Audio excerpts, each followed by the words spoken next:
Okay, is the United States truly serious about negotiating with Iran? That's the question many observers are asking. Because while Washington continues to speak about diplomacy, military operations are also continuing. Can meaningful negotiations really take place under those circumstances? Or is there a larger strategy unfolding behind the public statements? Let's look at what the latest developments actually tell us. The air inside the convention center in Manila was cool, controlled, and heavily scripted, but the words echoing through the hall carried the weight of a region in flames. Standing before the foreign ministers of the Association of Southeast Asian Nations, United States Secretary of State Marco Rubio delivered a statement that was meant to project diplomatic resolve, but instead highlighted a profound and dangerous paradox at the heart of American foreign policy. The United States remains open and willing to engage in positive and constructive negotiations and discussions. Rubio declared his tone measured and deliberate, but Tehran must be serious. Right now, they are not serious about talks. It was a familiar refrain from Washington, a standard diplomatic framing designed to place the burden of escalation on the adversary. But just as Rubio was speaking, thousands of miles away in the Persian Gulf, the reality on the ground told a starkly different story. The skies over the Iranian city of Bushehr were still thick with the aftermath of precision airstrikes. Satellite imagery verified by independent analysts showed fresh, scarring damage to the infrastructure surrounding the country's only nuclear power plant.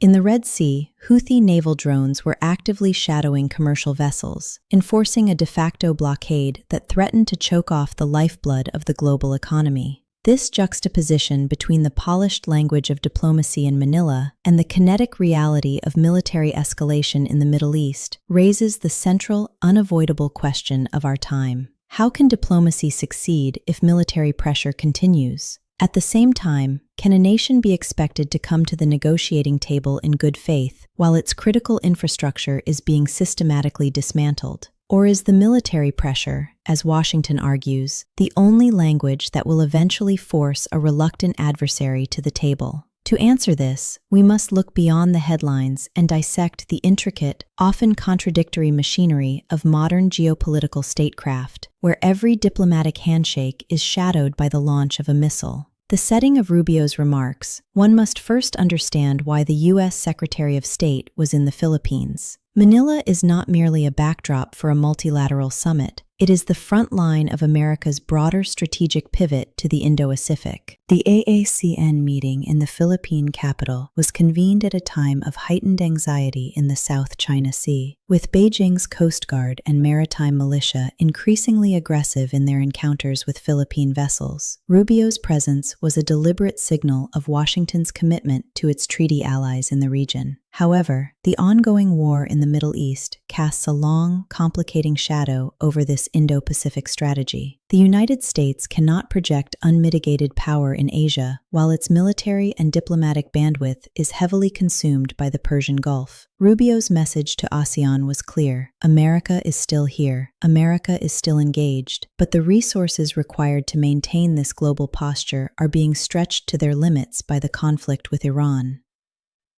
Yet, the carefully choreographed diplomatic environment inside the convention center stood in jarring contrast to the scene just outside its perimeter. As Rubio arrived for the bilateral and multilateral meetings, the streets of Manila were alive with a different kind of diplomacy, the raw, unfiltered voice of civil society. Hundreds of anti-war protesters organized by local labor unions, student groups, and progressive coalitions attempted to march toward the venue. They were met by a formidable wall of Philippine National Police, who deployed barricades and water cannons to keep the demonstrators at bay. The banners held aloft by the protesters were unambiguous. Not welcome, read one. Ban Rubio, demanded another. But the most striking placards labeled the visiting American diplomat a war criminal. For the organizers, Rubio's presence was not a symbol of alliance, but an endorsement of what they view as an illegal and devastating American military campaign in the Middle East. The Philippine government, keen to maintain its crucial security partnership with Washington, officially condemned the protests as a disruption of public order. But the images of police clashing with citizens denouncing the U.S. war on Iran circulated globally within minutes. It was a visceral reminder that in the modern era, foreign policy is no longer confined to closed-door meetings. It is fought in the court of global public opinion, and the global South is increasingly skeptical of Western military interventions. Inside the venue, Rubio attempted to steer the narrative back to the mechanics of de-escalation, but the diplomatic path forward is fraught with semantic and strategic minefields. A prime example of this friction is the ongoing dispute over the Islamabad Memorandum of Understanding, a fragile diplomatic document signed between Iran and Pakistan, which the United States is now trying to leverage as a framework for broader regional stability. During a press briefing, a reporter pressed Rubio on Article 5 of the MOU, a clause that Iranian officials have publicly interpreted as granting Tehran a degree of power or administrative control over shipping routes in the Strait of Hormuz. Rubio immediately pushed back, his demeanor sharpening. "No, I don't think that's what the MO says, so that's not the way we interpreted it from the very beginning," he responded. "We understood that to mean that they would ensure that no ships were being blown up. The MOU does not give them the right to launch drones and missiles against commercial shipping vessels." This exchange reveals a fundamental disconnect in how the two sides view the architecture of a potential ceasefire. For Washington, the goal is a return to the status quo ante, where the Strait of Hormuz is a free and open international waterway, policed by the U.S. Navy, with Iran having no special privileges or veto power over maritime traffic. For Tehran, however, the Islamabad MOU is viewed as a recognition of its strategic reality. Iran argues that its geographical dominance of the strait's northern coast gives it inherent security interests that must be formally acknowledged. By dismissing Iran's interpretation, Rubio is drawing a hard line. The U.S. will not negotiate a framework that legitimizes Iran's coercive leverage over global energy routes. But this rigid stance leaves little room for the kind of creative diplomacy that usually bridges such divides. If both sides are entrenched in their interpretation of the same document, the document itself becomes a dead end. But while diplomats parse the semantics of memorandums in air-conditioned halls, the physical reality of the conflict is being written in fire and steel. The most alarming development in recent days has been the confirmed damage to the Bushehr nuclear power plant. Satellite imagery released by commercial providers shows distinct thermal anomalies and structural damage to the secondary cooling facilities and the electrical substation adjacent to the main reactor. While the primary containment dome appears intact, and Iranian officials have stated that radiation levels remain normal, the psychological and strategic impact of the strike is profound. Bushehr is not just a power plant. It is the crown jewel of Iran's civilian nuclear program, built with Russian assistance and operating under International Atomic Energy Agency (IAEA) safeguards. Striking it crosses a psychological threshold. It signals to TAN that no facility, regardless of its international status, is immune to American precision munitions. For the Iranian leadership, this validates their long-held narrative that the United States cannot be trusted to respect international norms or civilian infrastructure. It reinforces the hardline view within the Islamic Revolutionary Guard Corps, IRGC, that the only way to guarantee the survival of the state is to accelerate the nuclear program and move toward weaponization rather than negotiate it away. From an analytical perspective, the Bushehr strikes may have achieved a tactical military objective, but strategically, they have likely hardened Iran's negotiating position, making a diplomatic off-ramp much steeper and more difficult to climb. This military escalation is not contained within Iran's borders. It is rippling outward, threatening to engulf the entire region in a wider conflagration. Nowhere is this more evident than in the Red Sea and the Bab el-Mandeb Strait, where Yemen's Houthi movement has intensified its naval operations. The Houthis, acting in declared solidarity with Iran and the Palestinian cause in Gaza, have expanded their targeting criteria to include not just vessels linked to Israel or the United States, but any ship transiting the vital waterway that connects the Red Sea to the Gulf of Aden. This development has triggered deep anxiety in Riyadh. The Houthi naval blockade poses an existential threat to Saudi Arabia's economic security. While the kingdom has invested heavily in the east-west petroline to bypass the Strait of Hormuz, its southern export terminals on the Red Sea coast remain vulnerable. If the Houthis can effectively choke the Bab el-Mandeb, they hold the Saudi economy hostage. Recognizing the gravity of the situation, Secretary Rubio confirmed that Washington is in constant communication with Saudi officials. We've been engaged with the Saudis a number of times over the last week in regards to that threat, Rubio noted. It's not a new threat, but it's one that's manifested itself in the past. The Saudi dimension of this crisis has also drawn in Pakistan, a nation that finds itself caught in a delicate geopolitical vice. Islamabad maintains a crucial security and economic partnership with Riyadh, but it also shares a complex, often intense border with Iran and is home to a significant Shia minority. Pakistan's foreign ministry issued a statement expressing that it is deeply concerned by attempts to drag Saudi Arabia into the broader Iran war. By condemning the Houthi threats against the kingdom, Pakistan is attempting to walk a diplomatic tightrope, signaling its support for Saudi territorial integrity while implicitly urging restraint to prevent a regional war that would devastate the Muslim world and severely impact Pakistan's own fragile economy. The involvement of Pakistan highlights how the US-Iran conflict is no longer a bilateral dispute. It is a multi-polar crisis, pulling in actors from South Asia to the Arabian Peninsula. Yet the most complex knot in this geopolitical web, and perhaps the primary reason why Rubio's diplomatic overtures in Manila are hitting a wall, lies not in the Persian Gulf, but in the Levant. The missing piece of the puzzle in the US-Iran negotiations is Lebanon. According to multiple sources close to the negotiations, Iranian officials have made it unequivocally clear that they will not enter into substantive discussions to end the war or reopen the Strait of Hormuz unless the situation in Beirut is also addressed. For Tehran, the axis of resistance is an interconnected ecosystem. They will not sacrifice their primary proxy, Hezbollah, in Lebanon, while trying to secure a deal for themselves in Tehran. This creates a massive complication for former President Donald Trump, who is heavily influencing the current administration's foreign policy calculus. Trump, a transactional dealmaker at heart, sees a comprehensive settlement with Iran as a potential legacy-defining achievement.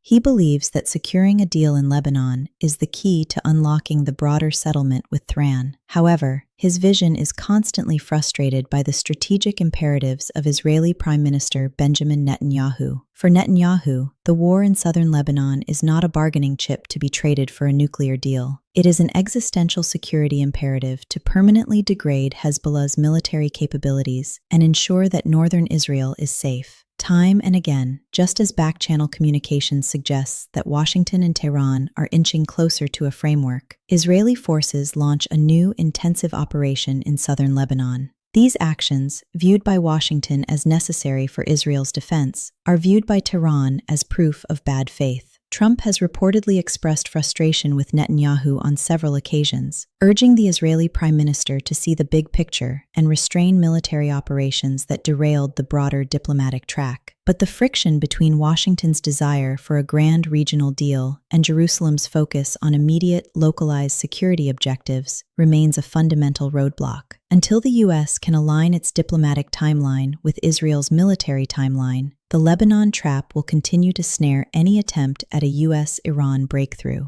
Amidst this multi-front crisis, the great power competition adds another layer of complexity. The Manila summit is not just an American or event. It is a stage for the shifting global order. Russian Foreign Minister Sergei Lavrov is also in the Philippine capital, and a meeting between Lavrov and Rubio has been scheduled for Thursday. The agenda is expected to focus heavily on the war in Ukraine and the escalating conflict in the Gulf. For Moscow, the US-Iran war is a strategic distraction for Washington, tying down American military assets and diplomatic capital in the Middle East, thereby reducing the pressure Russia faces in Eastern Europe. Lavrov's willingness to meet with Rubio is a calculated move. By positioning Russia as an indispensable player in both the Ukrainian and Middle Eastern theaters, Moscow reinforces its narrative that the unipolar moment is over and that global security issues cannot be resolved without Russian participation. The Lavrov-Rubio meeting will be a masterclass in diplomatic theater. Both men will project strength, Both will demand concessions, and both will use the other's domestic political constraints as leverage. But beneath the rhetoric, the meeting underscores a vital reality. The US-Iran conflict cannot be isolated. It is inextricably linked to the broader realignment of global power, where Moscow and Beijing are actively working to ensure that Washington does not emerge from the Middle East with its hegemony intact. This brings us back to the central paradox of the current moment. The United States is pursuing a strategy of coercive diplomacy. The idea that applying overwhelming military and economic pressure will force an adversary to make concessions at the negotiating table. It is a strategy with a mixed historical record.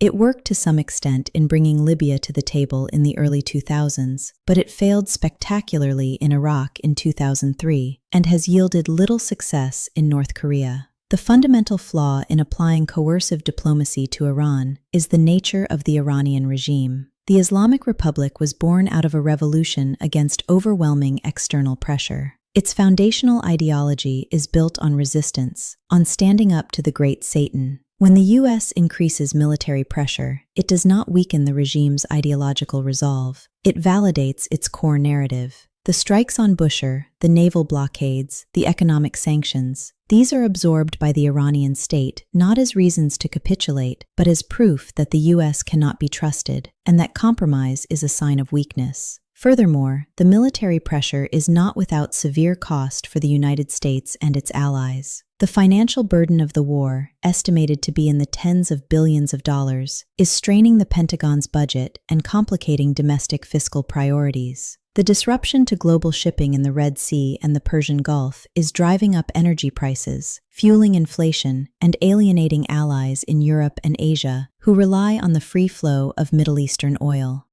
The political cost is also high, as evidenced by the protests in Manila and the growing anti-war sentiment across the global South. The US is finding that while it can win every tactical military engagement, it is struggling to win the strategic narrative. Independent analysts and geopolitical strategists argue that the current approach is reaching a point of diminishing returns. The military options have been largely exhausted. The US has struck nuclear facilities, degraded air defenses, and enforced naval blockades. Yet Iran's ability to project power through its proxies, the Houthis in Yemen, militias in Iraq and Syria, and Hezbollah in Lebanon, remains intact. The asymmetry of the conflict means that while the US can inflict massive damage on Iranian infrastructure, it cannot easily eliminate the decentralized, asymmetric threats that Iran uses to hold the region hostage. Therefore, the question shifts from how much more pressure can we apply to what is the actual endgame? If the goal is regime change, the US has not committed the resources necessary for such an endeavor, and the regional allies certainly do not want it. If the goal is a return to the status quo is already shattered. The trust required to maintain the old order is gone. If the goal is a new comprehensive nuclear and regional security agreement, the current level of military escalation is actively destroying the political capital needed to forge it. As the sun sets over Manila Bay, casting long shadows across the convention center, where Marco Rubio and Sergei Lavrov will soon sit across from each other, the stakes of this geopolitical gamble have never been higher. The United States is attempting to thread a needle, trying to bomb Iran into a diplomatic settlement, while simultaneously reassuring its allies in Asia that its focus hasn't wavered. Iran is trying to survive the onslaught by turning the region's economic arteries into weapons, betting that the global economic pain will force Washington to blink. Israel is fighting its own localized war, indifferent to the broader diplomatic fallout. The stories contribute, and the rest of the world, from the protesters in the streets of Manila to the policymakers in Riyadh and Islamabad, is left to navigate the dangerous fallout of a conflict that no one seems to know how to end. Diplomacy and military escalation are not parallel tracks. They are intersecting forces. When they move in the same direction, they can achieve breakthroughs. When they move in opposite directions, as they are doing now, they create a centrifugal force that tears the geopolitical landscape apart. The central question remains unanswered. Can diplomacy succeed if military pressure continues at the same time? History suggests that while pressure can bring an adversary to the table, only diplomacy can keep them there. And right now, the table is being blown apart by the very pressure meant to secure it. The world is watching, waiting to see if the architects of this strategy will find the off-ramp before the road runs out entirely. Thanks for watching. If you enjoy fact-based geopolitical analysis that goes beyond the headlines, make sure to subscribe and join us for the next story. Until then, stay informed, stay curious, and I'll see you in the next.